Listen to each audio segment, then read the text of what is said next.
Okay, who remembers Sesame Street? Sesame Street. So it felt like, this morning the word is joy. But remember in Sesame Street, there's always like brought to you by another word. So joy is brought to you by another word, sustaining, right? Sustaining the faith in what we're doing. And what I thought I would do is share with you kind of my perspectives. I'm a member of the Stewardship Committee, been a member of Concord here for over 20 years, and a member of the church for a decade plus.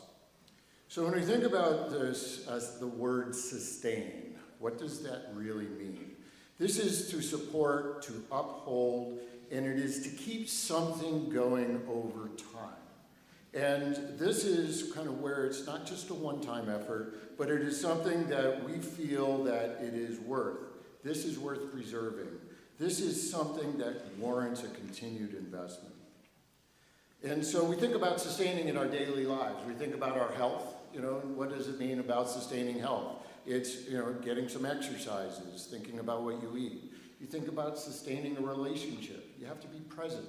You have to be connected. You have to communicate with those individuals.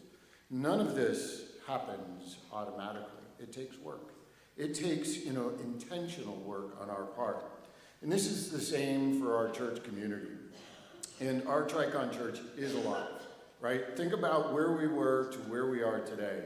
The music this morning, it's like there's something familiar about it. Well, it turns out it's a new variant brought forward by Bach, right? And this was, from our new music director, and it's like this richness. Addison, with what she's doing in connecting us with the children of the church, with the web, and connecting in what are we grateful for. Thinking about the teenagers who come together on Sunday night and in discussion groups. And then, we have these two wonderful pastors. We are alive, but we have to keep it going. And it's our job to be able to do this.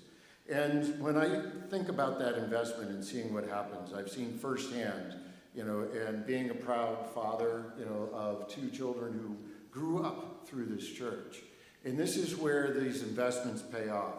Ben, our son, is 25. He spent a couple of years working with the Framingham Elementary schools. Well, he found his calling. He is now earning his master's in early elementary school guidance counseling. He's out in Amherst with his fiancée, who he's met 5 years ago, and they're building a life together, and we see this joy of that.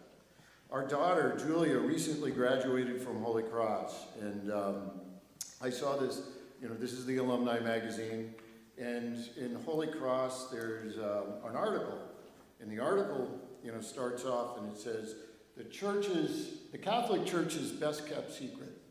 And on the other side is a picture of Julia with her roommate. Actually, the best kept secret was about their social teaching and how they engage with communities and serve to others. And Julia has done that and embraced and would spend her kind of spring breaks going out on communities and doing what she did at Tricon in the youth group. And what the article doesn't know, and what UMass doesn't know about our children, is that we know where it came from. And it came from building out an investment here. And this is where the foundation was set for both Ben and Julia. It was right here in our youth group. It was the youth group leaders who would, care enough to connect with the teenagers, ask the questions, and maybe struggle with the answers together. It was the mission trips that opened their eyes to what life is beyond kind of New England and what our experiences are. It is the Wednesday night discussion groups that we couldn't miss dropping them off. We couldn't ask what happened at discussion group, but it was something they needed to be a part of. And it was all about sustaining and building into that infrastructure. You don't see it come right away, but it starts to show glimmers, and I'm inspired by that. And we do that, we share, and we show by example. We put together, backpacks full of books for children in Lowell. We open up the lawn for, blessing of the animals.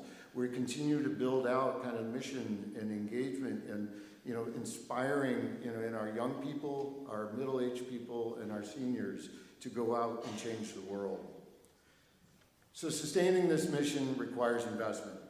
And this is what, this investment warms the building when you have a cold frost like this morning. It actually opens up and invests in the technology so that if you're not here, you can participate remotely.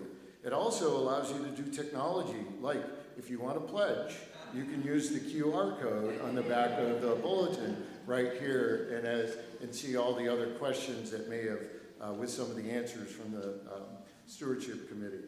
So this is our church, this is our faith community, this is our opportunity to ensure those investments continue to sustain us today into where we're going forward. Thank you for your generosity, your faithfulness, and your love in this church. May God bless these offerings and what they make possible. Thank you.